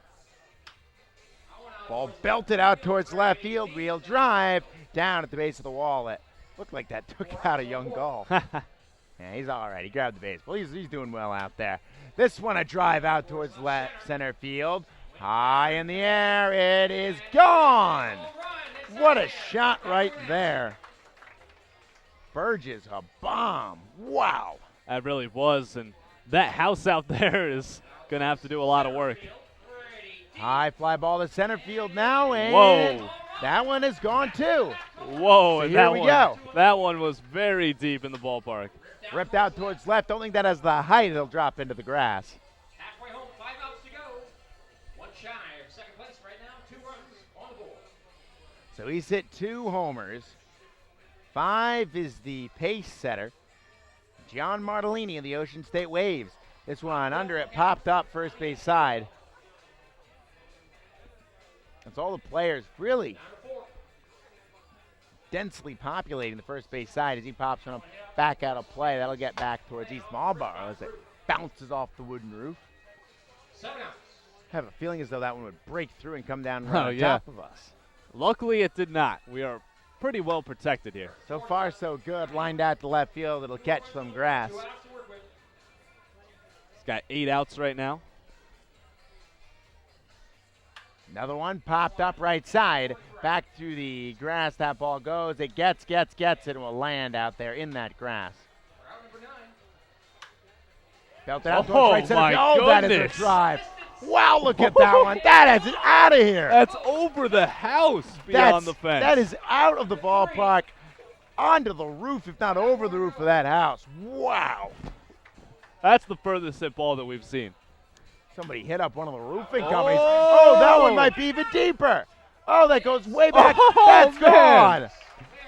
I think that might be one of the, that is, if not the deepest part of the ballpark. It is. Very, very close. Oh, what a bomb. And that moves Burgess into second place with 4. 4 on the board. An eye on Martellini. Man, if he can Takes get it. outside. Missed upstairs. Oh, boy, here we go. 8 or Closing in on the 9 end of it. outs. That one hit hard out towards left field. Does it have the height? Hit hard enough, it'll be off the fence out there. Give him a hand, folks. So he finishes with 4 home runs. Into second place he goes. And right now, as we're working down towards the end of it, got an eye on Burgess and an eye on Martellini for guys going to the second round of the chance to win this. So that'll be Sean Blake from the Danbury Westerners. Blake, Stratford, Connecticut, 4 home runs on the season, 7 RBIs and 5 doubles from Elon University. Blake, in his college season, that was the one guy was unable to find. So it's a mystery. We'll see what he can do. It looks like he actually has Al Leyva, the Newport Gulls head coach, throwing to him. That's interesting. Well, there is 1 out to Blake. This one lined, and it will just go foul off the top of the warehouse. So 2 outs right now for Sean Blake. The leader is John Martellini. This might be number 1. Does it have the distance? Yes, it does. Number 1 for Sean Blake for the Westerners. Now Blake plays at Rogers Park. That is a home run hitter's haven. It is, and this might be number 2. No, just off the fence. It seems like everybody on Danbury has at least 4 home runs when you look at their stats. I mean, you look at that field, they send somebody beyond the right field fence to take batting practice fly balls. That's how they hit the baseball there. So there's out number 4 to Blake. He's got the 1 home run. This one is out number 5. And Nick Lima just letting us know the top 2 guys will advance into round 2 to battle it out, and then the cumulative leader will win. So only 2 guys are left. Everybody else is going to get eliminated. So you got to put on a show in the first round. This one's skied to right field, and it does not have the distance. So we'll see what Blake can do with 6 outs, 1 home run so far. This one has got a chance. It's deep to right and is going to clear the fence. Number 2 for Mr. Blake. So he's starting to climb up. Top 2 again will advance into the next round. Right now, that's John Martellini of the Waves and Caven Burgess of the Winnipesaukee Muskrats. Oh, this one high. Is it far enough? No. 7 outs. This one on the ground, 8 outs. And Blake may be getting a little tired out there. We'll see if he takes some pitches. Yes, he will.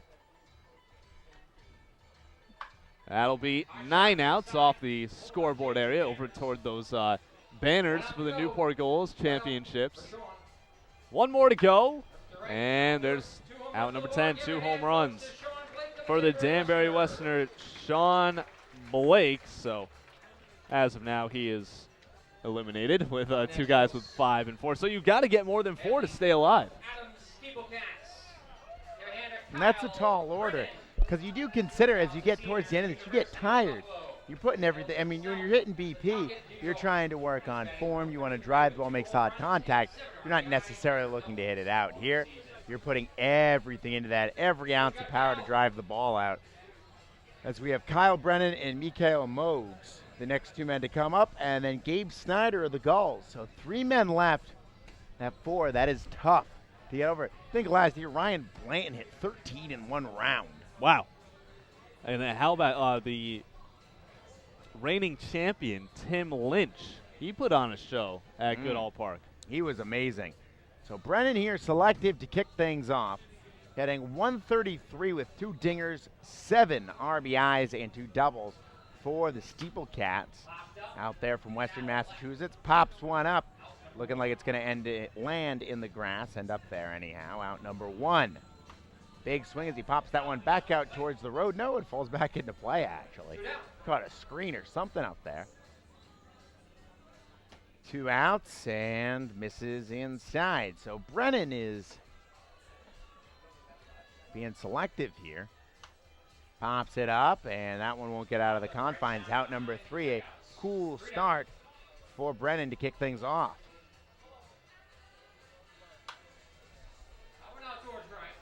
Little opposite field. That one going to get off the fence, but nothing yet. Right-handed hitter. As he pops that one up out towards center field. Not much happening there as it lands out. Actually doesn't even get into the outfield. 5 outs here for the North Adams Steel Cats slugger. Swings, pops that high in the air. Left field. I don't think that will stay fair. It will land in the stands. In the bleachers. And the kids here, you've got a concrete slope underneath the seats as it rolls all the way down the slope. They were very wise to go after where the ball will be, not where it was. 6 outs, guys. This one out towards center. Not too much carry on that one. Makes it 7 outs now. 3 to give for Brennan. Looking to get on the board. Needs 4 to tie up second place. Drives this one out towards right center field. Does it have enough? And it is gone. A home run. Kyle Brennan, a dinger there. He gets on the board, is no longer shut out, so now 3 more to tie things up in second place. Swings liner out to center. This will be out number 8.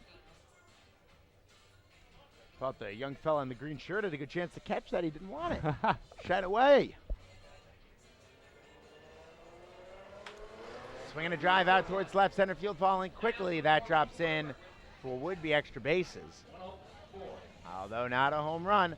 One more out for North Adams. Kyle Brennan, the Steeple Cats. A team at the top of the NECBL's Northern Division. Takes it outside. It's popped up to center field. That'll do it for Kyle Brennan. Just the one home run. So Brennan is done. Joe Wolf Field, kind of a pitcher's park. I'd say it leans more that way as opposed to leaning towards the other way and being a hitter's park. It's no Danbury, no Keene, and it'll be Mikael Mogs, the big power-hitting first baseman for the Vermont Mountaineers. Mikael is a guy who is a fan favorite at Vermont. Bradley Smart was telling me that everybody loves him, and it's a northern guy. You can take him all the way if you want. He's somebody that Jasper Goodman, their broadcast, was talking about. He's never seen in his few years covering the team a player of such a connection with everyone. Not just the players or the fans, but everybody. He is a big dude. Look at him there. Number 25 on his back as he takes a couple to kick things off. Mokes takes another. And another. That one, though, up and out of the zone. Can't fault Mokes too much for that. Mokes 6'3", 265 pounds, big a guy. rising senior who attends Seton Hall. A lot of Seton Hall guys around the NECBL, and a lot of them in the All-Star game. I think 4 Seton Hall guys are in the All-Star game. Imagine how excited their springtime coach is as he hits one foul for out number 1. This a drive out towards center field deep. Does it have the distance? No, it bangs off the fence out there. 2 outs.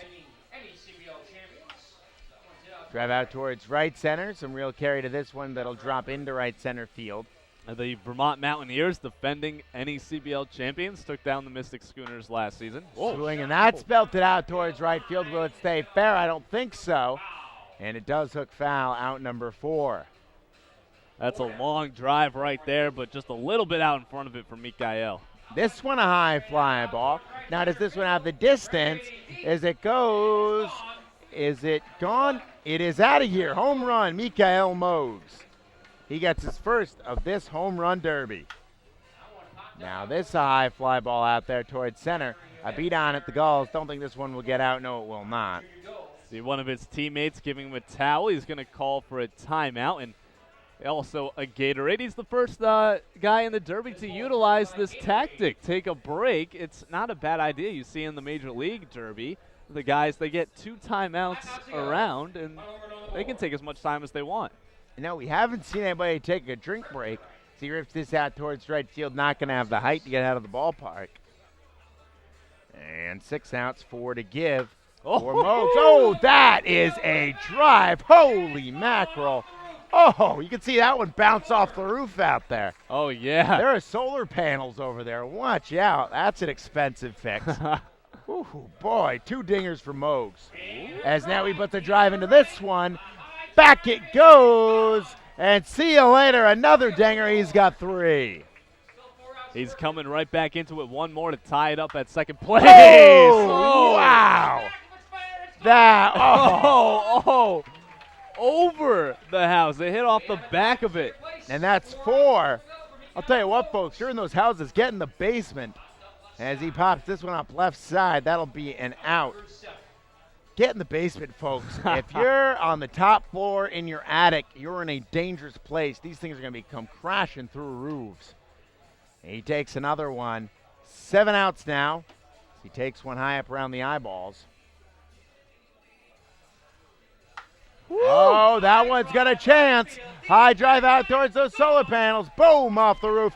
5 home runs for Mikael Mogs. He is tied for the lead. And that eliminates, that'll eliminate Caven Burgess from Winnipesaukee. Ties it up with Gian Martellini from the Waves. Oh, that's a shot. That'll put him on top, 6-5. As that gets out of here. Doesn't hit the house, but it doesn't have to. Mogs now a 6-5 lead. The Vermont Mountaineer on top. He swings at a high one. And it's a high fly ball out towards center field. Don't think it quite has the distance. It does not. One out left from Mikael Mogs, who leads this one. He takes that one inside. One swing to give. So the ball is in your court, Gabe Snyder. Got to get Belts it 5 out or more. towards right field. I think that, is it fair? Oh, it is fair. Wow, he wrapped that one around the pole. Around the warehouse, because that is the foul pole pretty much. Can't be a fun day to do anything in a warehouse. Drives this one out towards right field. That is out number 10.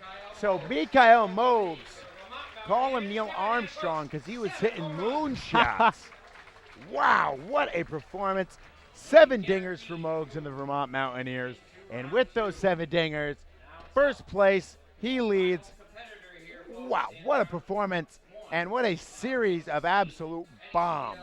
It was incredible. I mean, he just went on a run, hit one after the other, and it looked like at the beginning he started off a little bit slow, and you needed 4 to get into the next round to tie things up with Caven Burgess, but he just ran right by Burgess, and he ran right by Martellini to take that lead. So here we go, the last man, and as you mentioned, ball's in your court, Gabe Snyder. Absolutely. He's got to get 5 to tie it up in second place, and that is John Martellini with those 5 home runs. So Mikael Mogs, no matter what, is going to be moving on to the next round.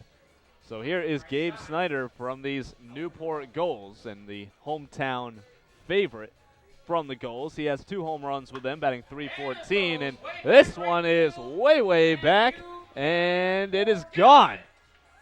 First home run with just 1 out for Snyder. A good start.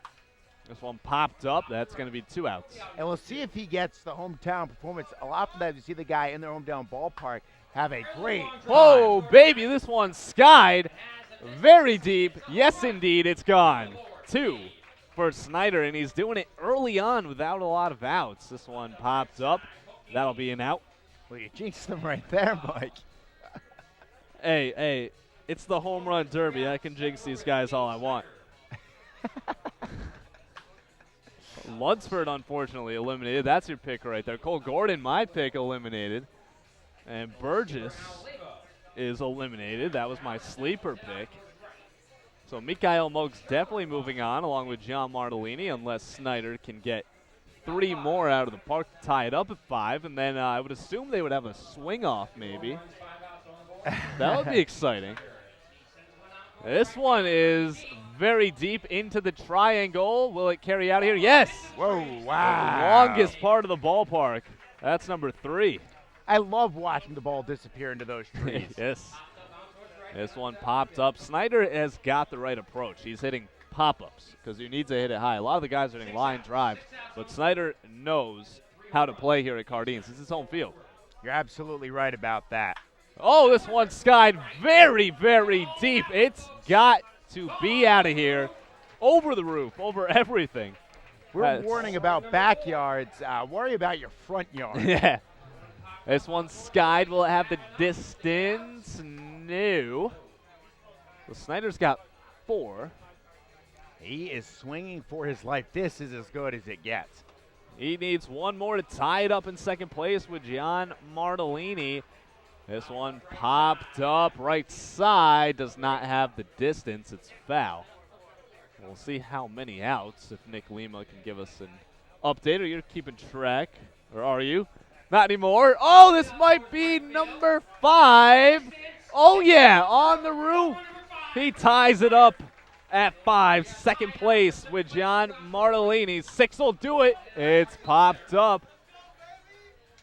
Getting exciting right now. 1 more home run, he's on to the second round. And can he do it for the hometown crowd? We'll see what's going on. Pitch on the way. Skied right field. This might do it. Number 6. Yes, indeed. And that means one thing. Gabe Snyder is on to the second round with 6 home runs. And well, will he use the tactic? Will he keep going? I think he is. Try to get Mikael to go first, and then he can go second if he gets more than 7. This is smart here because you're playing for the cumulative total. Oh, that's correct. And this one is hit long and far. Back, back, back. Yes. There is number 7. He ties it up at first with Mikael Mogs. He's got 7, tied with Mogs. The 2 bottom guys are the guys that are going to be advancing. How about that? They get to see everybody, see what they're up against. It might be number 8. It's long. It's far. It's gone. He takes the lead. No. It's gone. Number 8. He takes the lead. Man, I'm glad I do not own a home in Newport right now. My goodness. As I said, Newport Glass is going to get a lot of business. Number 9 for Snyder. Yes. Number 9, 9 home runs. What a performance by Gabe Snyder right now. Are we sure that's not Tim Lynch? Are we sure he can come back for a second hack at this? Popped up. And that's out number 10. Snyder getting a lot of them with 9 outs. That's impressive. So Snyder with 10. That is the top. Mikael Mogs with 7. So Snyder has a 3-run advantage, or 3 home run advantage. Moving into the second round, it'll be Snyder and Mogs and Tom. What a performance we saw in round number 1. No doubt about it, man. I mean, that was a lot. Oh my goodness. I mean, you could see home runs, you know, and then there are moonshots. Snyder had a few, Mogs had a few too. We had a nice tight contest here. Snyder with 9 in the official count, Mogs with 7. So you got 2 home run distance, and now this is where things come in.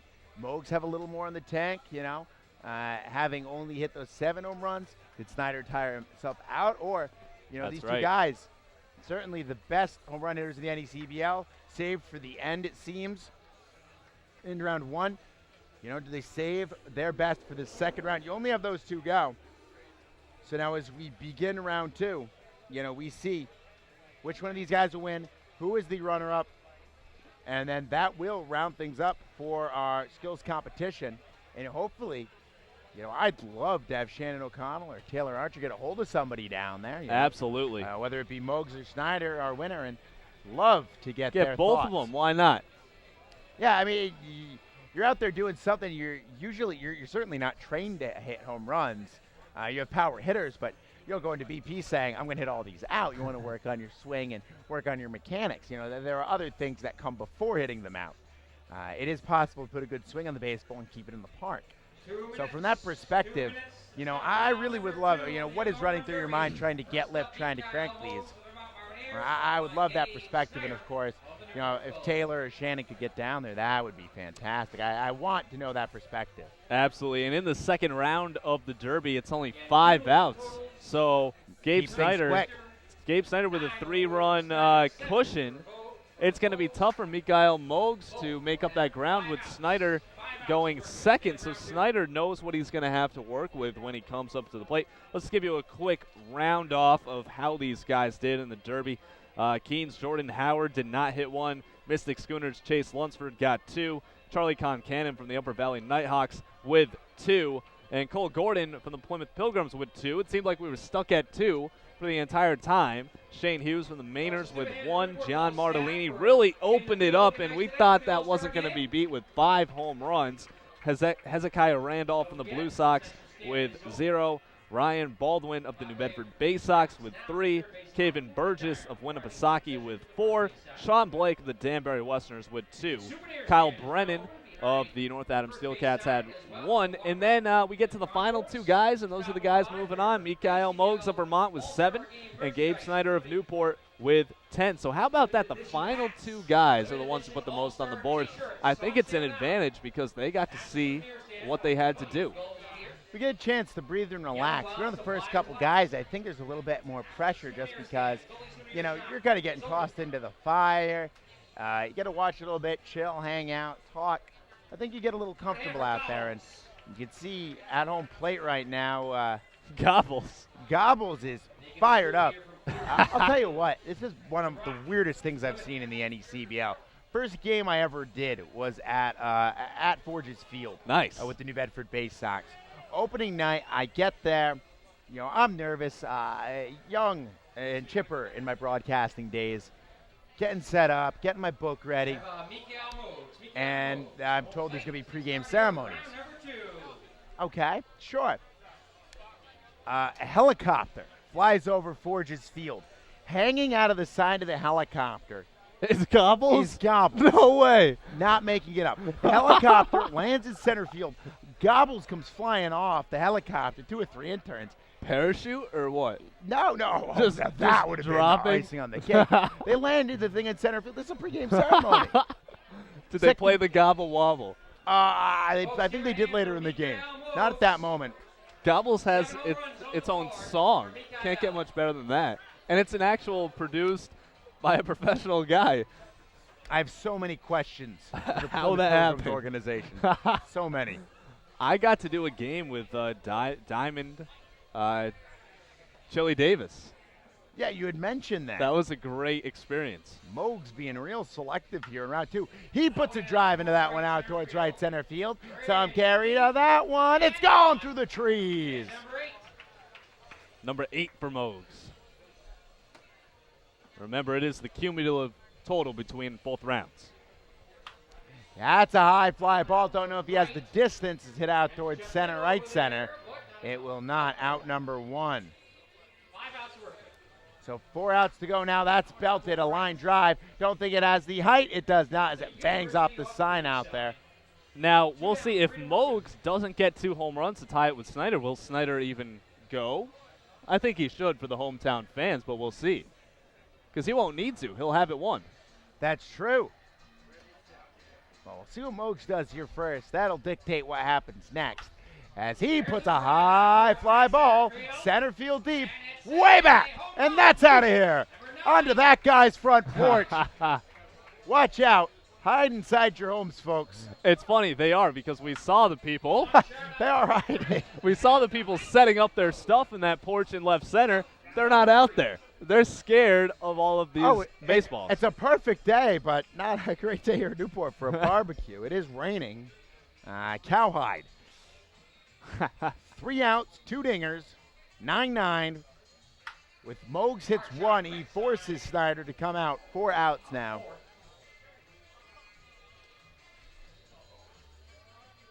They're all tied up, so Snyder will come out anyhow, but one more, he forces him to come out and fight for that victory. And I think that's what all these fans want.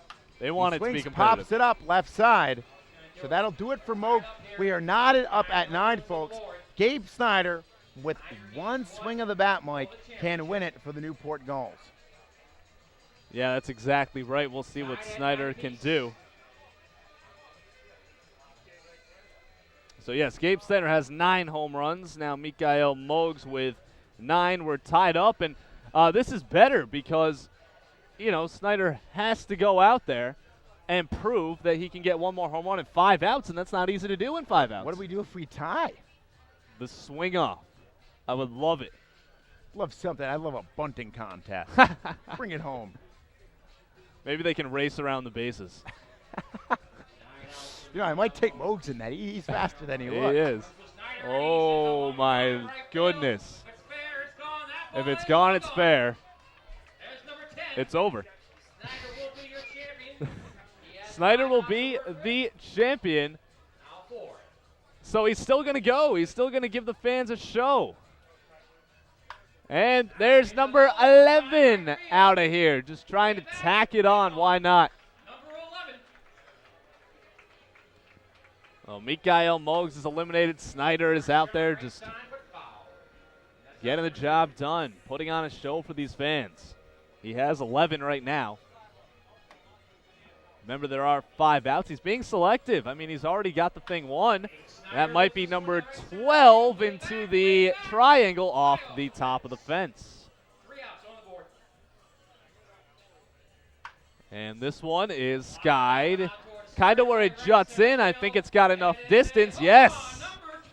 Number 12 for Gabe Snyder. So congrats to Snyder, the 2016 NECBL home run champ. Number 13. Oh, yeah. And Nick Lima is fired up because this is his guy right now. Nick is having a blast. 14, high, far, and very much out of here. Light tower power. for Gabe Snyder. 14 now. Oh, man, this one popped up. Will it have the distance? 15? Yeah. It's gone. What a performance by Gabe Snyder. Hit 9 in the first round. Oh, my goodness. 16, way back. 16 home runs for Gabe Snyder. 17. Oh, another one. Way back. Oh, my goodness. The goal. And how fitting to have the Newport goal win this thing. 18. He's still on a roll. Oh, this is getting crazy. This is a lot. This one popped up. There's an out. Out 4. And he hit 20. He's got 19. One more for 20. He's got 4 outs. One more. He's already up 10 home runs. 20! It's way out. Yes, sir. 19 on the board. Wow. I spoke too soon. I spoke too soon. That's 19. What's the But there's 20. Oh, yeah. That one's out. 20 for Snyder. He's got it. Yeah, you hear the sirens in the background? He is committing murder right now. Wow. 20 home runs. He beats Mikhail Mogs by 11 home runs. Gabe Snyder of the Newport Gulls, the hometown guy. His teammates coming out to congratulate him, wins the 2016 Derby. What a show by Gabe Snyder, Tom. Tip your cap. I mean, holy mackerel. I mean, I'm tired watching that. I want to go lie down. That was fantastic. I've already lost my voice. I don't know how we're going to do this All-Star game. Yeah, that's right. We got 9 innings of baseball kicking off about 6:35. Yes, sir. What a performance. And big ups to Mikhail Mogs finishing second. Big ups to all these guys for participating. That was a fun home run derby. Oh, no doubt about it. I mean, I don't think there are unfun home run derbies, but that one was particularly great. I mean, blasts all over the place, and look at that. Gully coming over, giving a nice big hug to Mikhail Mogs. What a nice seagull. You know, For real. I mean, you think about seagulls and the hijinks they get up to, and he's going to get a picture Oh, with Gobbles too. is in there as well. You know, I didn't realize turkeys were into being in the spotlight like that. It's really cool to see the mascots getting involved. Mikhail Mogs, very happy, all smiles. Everybody all smiles, and why not? You're at the NECBL's Midsummer Classic. Everything, it's a perfect day for baseball. And just like that, Tom, the skills competition is complete. So congratulations to Mr. Mike Dorenzi of the Plymouth Pilgrims. So the two teams who brought their mascots, they get a win. Gobbles for Dorenzi and Gabe Snyder for the Gulls. I guess they didn't bring their mascot; it was already here, but that's pretty cool. Yeah, I mean, you're absolutely right about that.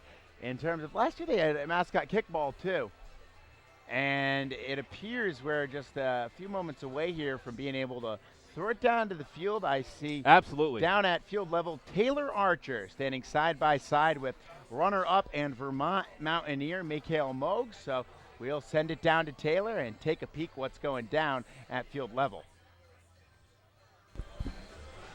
I'm here with the runner-up of the Home Run Derby, Mikhail Mogs, who came in second place, unfortunately, with 9 home runs. Great job, though. What was your mindset coming into this? Well, I saw it was a short porch, and I just thought I needed to dip and jack and hope for the best. It was a great performance by the kid from Newport, so kudos to him for that. You call it a short porch. What can you tell me about the dimensions of this field? How does it affect the way you swing the bat and like where the ball goes? It's definitely unique. I've never seen a field like this. Obviously, the high fences are something you got to battle with, but I think I did an okay job trying to clear the ball over the fence here. Nice. And now what do you for the rest of the day on such a hot day? Well, I got to get ready for this All-Star game later tonight. I'll probably hit up Chipotle and get some food before the game. Awesome. Well, enjoy that, and we'll go back to you guys in the booth. Thank you. Thanks a whole bunch there, Taylor. Mikhail Mogs right there. Big plans for this afternoon. The All-Star game, Chipotle. That's what it's all about right there. You got to love Mikael Muggs. I think he's giving a hug to his mom down there That's on great. the field. It's awesome. That's excellent, and that's just a thrilling and wholesome moment down there. I also think Shannon O'Connell is down there trying to find Gabe Snyder. We'll see when she's ready. She'll give us a thumbs up when we want to send it down there. I think she's ready to go. We'll send it down to Shannon O'Connell with the Home Run Derby champion, Gabe Snyder of the Newport Gulls. Hi, I'm Shannon O'Connell here with Gabe Snyder, the winner of the Home Run Derby here for the NECBL All-Star Game. How are you feeling after that win? Pretty happy about it. I'm a little tired right now, but it felt good getting the win. So you got 20 home runs. What was going through your mind as you kept hitting them out of the park? I just tried to put the same swing on it, and Coach Leva was putting the ball in the same spot, so it was easy to do it. Definitely. It must be a little easier because you're used to playing here at Cardines, hitting over that right field fence. Yeah, you kind of know where to put it, where to hit it. Been hitting batting practice almost every day, so comfortable with the field. How does it feel to be able to represent the Gulls and Wright State here in the Home Run Derby? I'm excited to be able to do it, to be with a group of guys like this in that category. It's great. It's been a pleasure. Definitely. Thanks. Congratulations. Thanks. Back to you guys up in the booth. Well, thank you very much, Shannon O'Connell. That was Shannon with the Home Run Derby champ, Gabe Snyder from the very Newport Gulls. A tremendous performance, a great derby, a great 60-yard dash.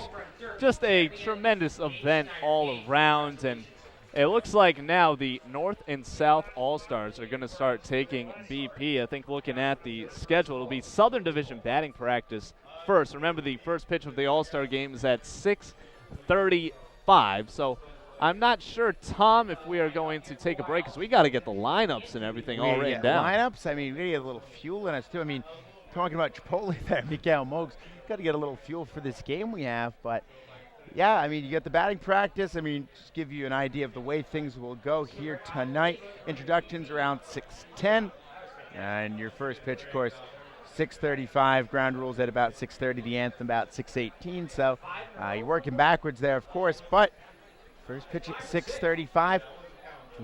We've got plenty of work to do here, Mike, and we'll be bouncing down around field level, and we'll be live here on the NECBL Broadcast Network all the way through as well. Yeah, be sure to stick with us. We're just getting started here at Cardines. It's going to be a lot of fun. So, yeah, are we going to take a break right now and get ready? Why not? Yeah. We can take a break, get a little drink. I mean, this has been taxing on us. We've had a lot of home runs to call and describe and all that stuff. So we'll step aside here on the NECBL Broadcast Network and be back in just a little bit. Plenty of interviews coming your way. All-star coverage by an all-star group of broadcasters on field production-wise, and I like to think Mike and myself as all-stars as well. So we'll step aside here on the NECBL Broadcast Network, bring you more coverage here as the afternoon goes on here from Cardines Field in historic Newport, Rhode Island.